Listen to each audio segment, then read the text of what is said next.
This is Riza at Z Squared Studio. To edit your template, you're going to open the template PDF. Then you're going to click on this button for the template. If you're not logged into Canva, you will need to do that or create a free Canva account. Then you can click Use Template.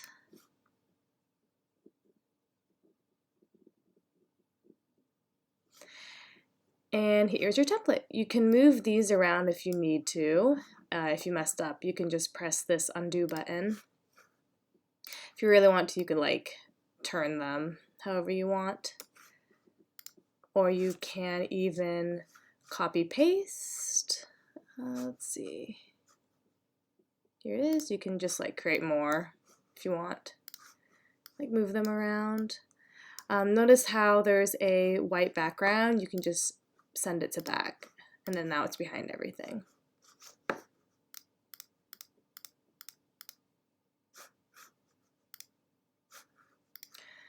To change the type, you just click on it and then type your name. You can move this so that the text box doesn't, so you can see the whole name when you type. Position center. You can change the font up here. You can change the color here. Choose any color you like. You can even change it to the purple that's in the photo or in the flower, which is pretty cool.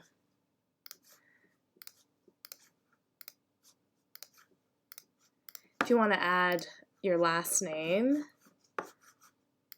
you can just copy one of these so everything matches.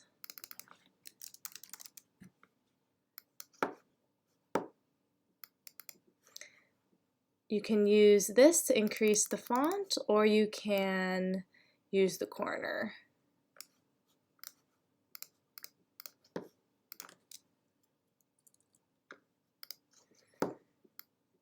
So just edit it how you like. And then you're going to go up here to share. And then you can download, since there's these flowers print off the edge, after you find PDF print, you're going to have to click crop marks and bleed, and that way when it's sent to the printer, they can print all the way to the edge of the sheet. And download. And in your downloads folder, your file should be there ready to print. Thanks, bye.